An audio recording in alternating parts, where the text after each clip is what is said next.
This is episode 323 of SLP. We talk Super League awards with Amateur Hour Production. We finally get to give views on some of Super League's worst kept secrets as Wayne is back at Wigan.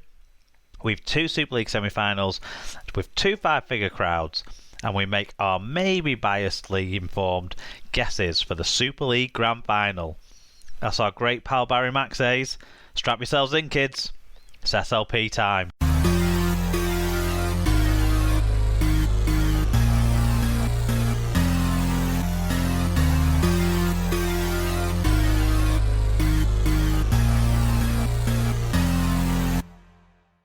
Hello listeners, welcome along to episode 323 of the Super League pod. You've got myself, Mark, and I'm joined this week by a very excited David. How are you doing? I'm very excited, Mark. Very excited. To be honest, I love Grand Final week even when Saints aren't in the Grand Final. That 50% of the time that we're not though. But when Saints are in the final, the whole week is spent fretting, nervously selecting teams during the night in my head, going through the opposition, looking forward to the big day itself and what our plans are, etc. So yeah, it's good. I can't believe it's only Tuesday. I feel like I've been through a week already over the last 2 days. So I'm very, very much looking forward to it, and it should be a great game. Yeah, well, we've got all that to get into later on. Shall we start by telling everyone about our sponsor? Our absolutely wonderful sponsor is Rob's Toy Shop. You can find a wide range of toys, gifts, rugby league birthday cards and more at Rob's Toy Shop on eBay. Visit stores.ebay.co.uk /Rob's Toy Shop. And on any orders over £5, you can earn 5% cash back.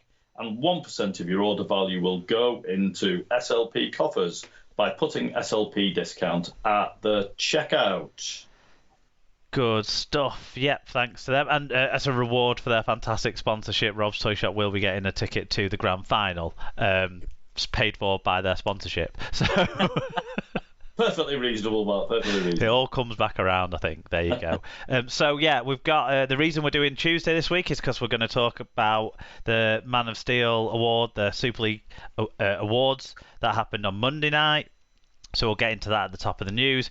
The big news from today, which actually is another reason why it was kind of good we held off, because we didn't want to overshadow Catalan's victory at Old Trafford by talking about Wigan's coaching appointment. So we can talk about that this week in the build-up to the Grand Final. So loads of other news aside from that as well to get into. We're going to recap the two Super League semi-finals. Both kind of went the way of the league table, but we'll get into that in a bit more detail later on. We've of course got the playoff games in the Championship, League One, and the small matter of the NRL Grand Final to talk about as well. Then we'll be giving our predictions for the big dance on Saturday evening. We'll be sharing the poll results as well that we put up for what you guys out there think might happen, and all that good stuff. So we've got all of that to get to, but we shall start by jumping into the news from around the world of Rugby League.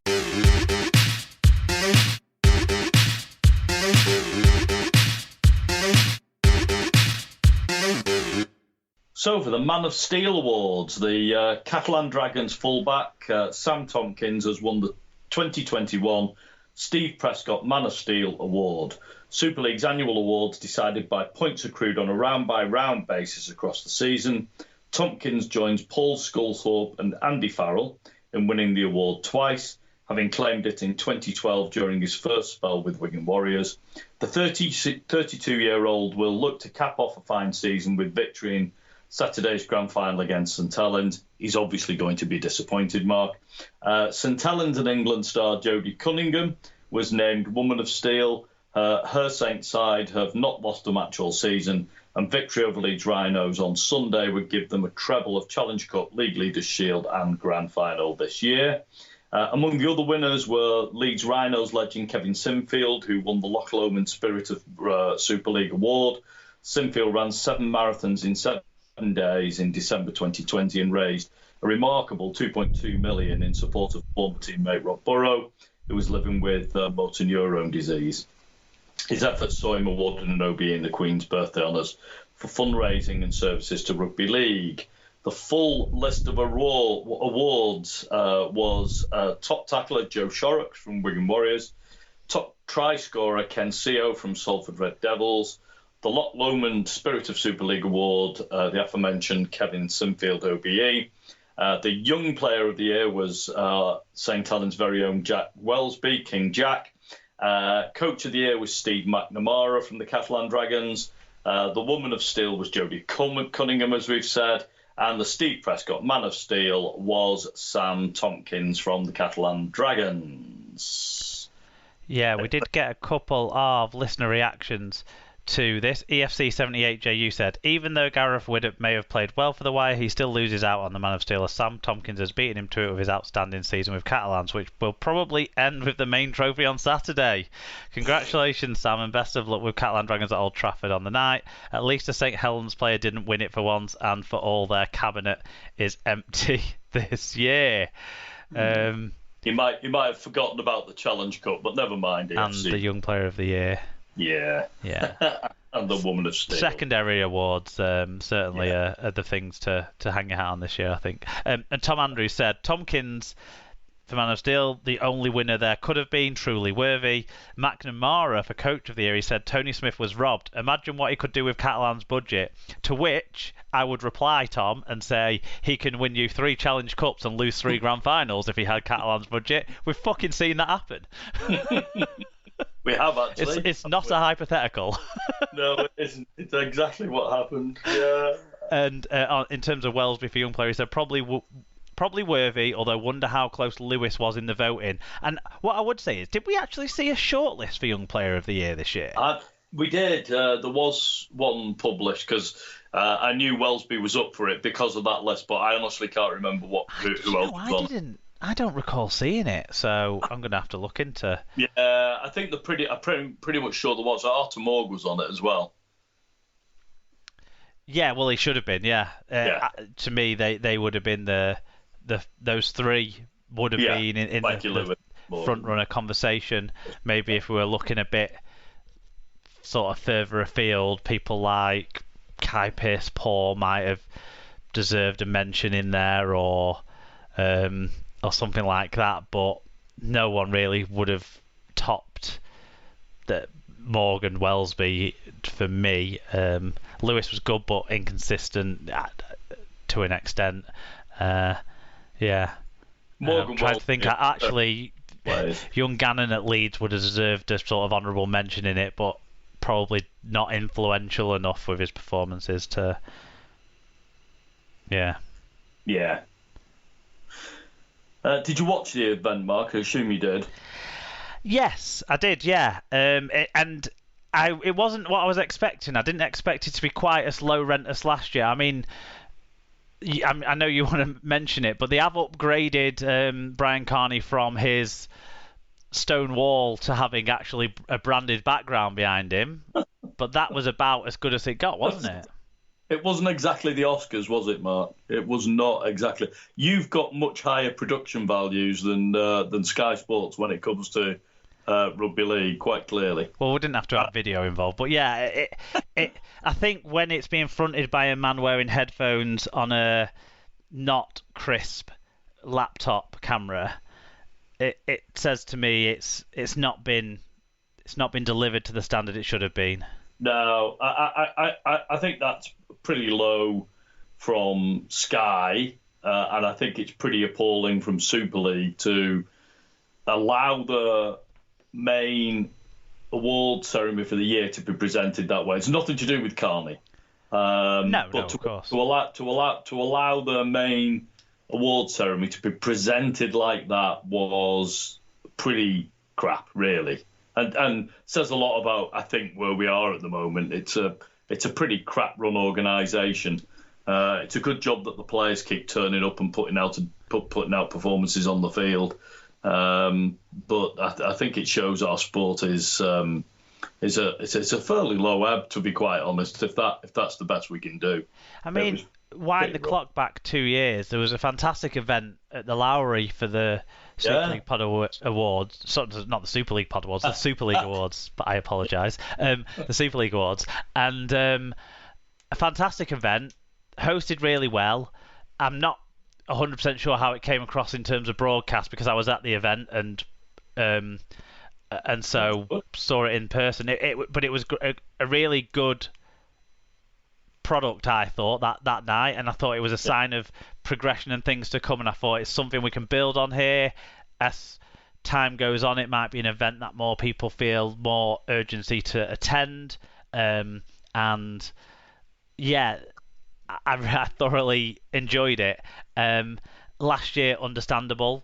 This year, we're coming out of the COVID restrictions and circumstances and things, and certainly whilst they might still not want to be, full on with it all, there was still a better way of presenting this. They presented the Catalans game better from a studio than than they presented the awards. They could have used that same studio with Brian and a couple of people there commenting, and then cut to video links of people in the various clubs to do their bits, because you understand maybe not getting everyone to travel everywhere, and especially in the week before the big game, getting keeping players at a distance from the media and that sort of stuff to an extent. But there was other ways of presenting it, and it certainly underwhelmed in terms of presentation. But let's not let that take away from the actual awards and the that side of it. Shall we run through them all? I mean, the awards I think are all extremely well deserved for all of the recipients of those awards. I think it's just a real shame it was presented in the way in which it was presented. But you're right, we ought not to get hung up on that, because the players are the ones that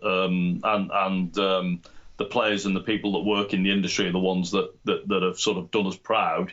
And certainly those awards were very much deserved. I'm not Sam Tompkins' greatest fan as an individual, but I've got to say I thought he came across really well last night. He spoke really well throughout the show on the 2 or 3 clips that he was on last night, and he's thoroughly deserving of this year's award. I think he's been the outstanding player in Super League this year.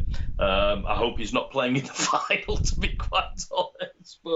But if he is, I hope he loses. But he's definitely deserving of the award, and well done to Sam Tompkins. Yeah, I think I'm a little bit surprised that with tackler and try scorer they didn't look at some sort of per game numbers rather than flat out totals, just because everything else has been done on per game, hasn't it? This year. But then again, you'd have to then think about qualifications of how many games is the minimum amount of games we'd expect them to have. The fact that Joe Shorrock's played every single game and that was possible to play in this season, it is actually, he was one of only, I think 3 players who did that, because, there was only one club that did that. So the others being Harry Smith and Jake Bibby, I think. So obviously recognising that through that in a way is impressive. Ken Seo had a great try scoring record, finished the season phenomenally, and I'm not even sure if going on a per game basis there would have been fair to take away his 19, but he probably did have a try game ratio without me opening my spreadsheet up to double check. The award for Kevin Sinfield, I think good recognition of his time in rugby league, seeing as he's leaving us to go to the other code, the dark side. So totally, worthy in the last 12 months what he's done, worthy of special mention anyway. Jack Wellesby, I can't argue with. We talked a bit last week, me and Sarah, about him in the dream team and sort of thought, was he one of the best 2 centres in the competition this year? I think what we can certainly say is he was one of the best young players in the competition this year. At several positions he excelled, and so unquestionably fair shout for me. Young player of the year. Coach of the year.